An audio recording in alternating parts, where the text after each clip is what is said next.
Selamat siang sahabat buku, kembali lagi kita pada channel YouTube Koper Jazz. Di sini saya akan membawakan sebuah buku roman novel dari tokoh legendaris yaitu Pramudia Anantatur. Dan ini saya bawa bukunya yang berjudul Bumi Manusia. Jadi buku ini adalah salah satu bagian dari buku-buku Pram tetralogi Buru. Jadi yang pertama ada Bumi Manusia, yang kedua Anak Semua Bangsa, buku yang ketiga Jejak Langkah, dan buku yang terakhir adalah Rumah Kaca. Dan di sini saya pertama akan membawakan yang berjudul Bumi Manusia.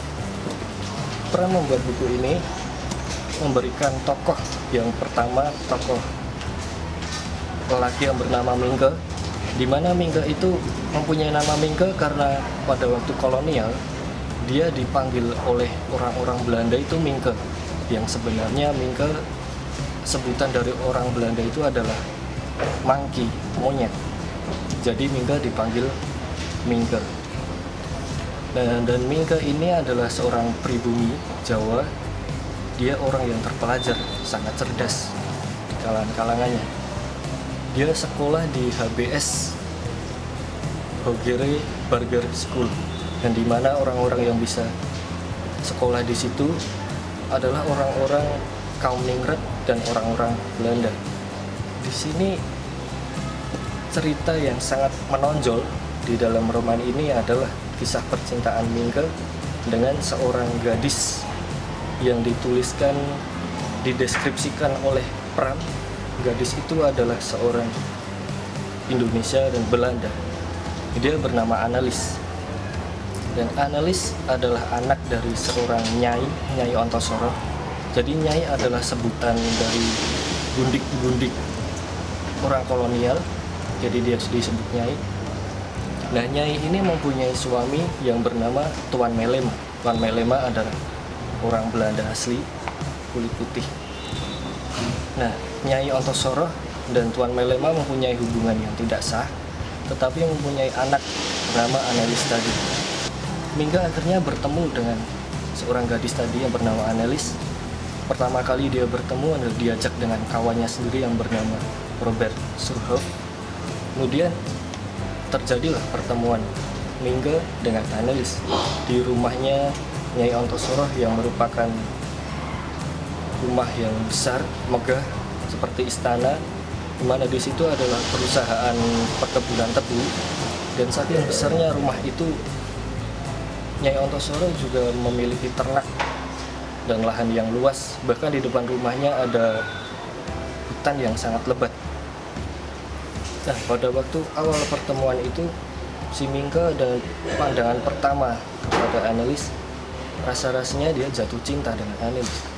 Karena begitu cantiknya Annelies, yang pada waktu itu Annelies disamakan dengan Ratu Wilhelmina Belanda dengan kecantikannya, kecerdasannya, keluguannya. Maka dari itu Mingke bisa jatuh cinta dengan Annelies. Mingke dan Annelies akhirnya menikah. Mereka direstui oleh Nyai Ontosoro. Tetapi pernikahan itu tidak diterima oleh pengadilan karena pengadilan pada waktu itu masih memakai hukum Belanda. Dan karena Nyai Ontosoro waktu itu menikah dengan Tuan Melema secara tidak sah, jadi mereka tidak mempunyai keterangan nikah yang sah dari pengadilan itu juga. Jadi Annelies tidak diperbolehkan menikah dengan Mingke karena yang itu tadi. Tetapi setelah pernikahan itu ada permasalahan terhadap pernikahan tadi dan dibawa ke pengadilan. Di pengadilan itu ada jaksa, hakim, dan semua yang ada di situ adalah kebanyakan orang Belanda sendiri. Nah, disitulah cerita ini mulai memunculkan penjajahan Belanda kepada rakyat pribumi dengan salah satu contoh itu tadi pernikahan. Nah, di situ Nyai Ontosoro sempat menggugat. Kenapa pada waktu masanya dulu dia menikah dengan Tuan Melema dengan pernikahan yang tidak sah? Tidak ada permasalahan sama sekali yang dibawa dari pernikahan mereka.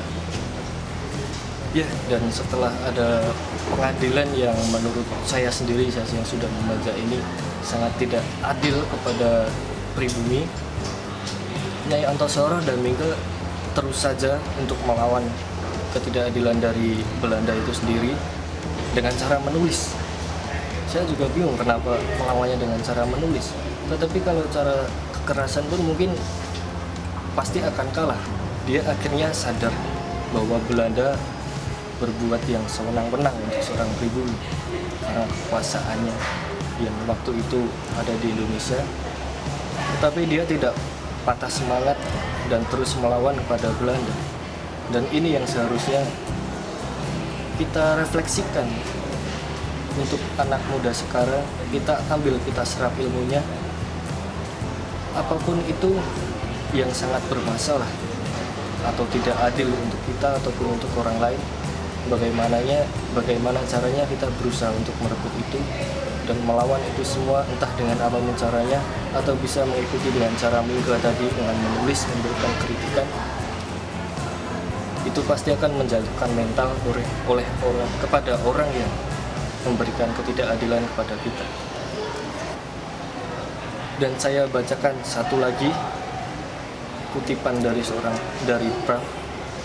Seorang terpelajar harus juga berlaku adil sudah sejak dalam pikiran, apalagi dalam perbuatan. Terima kasih sudah menonton di channel YouTube Koperjas.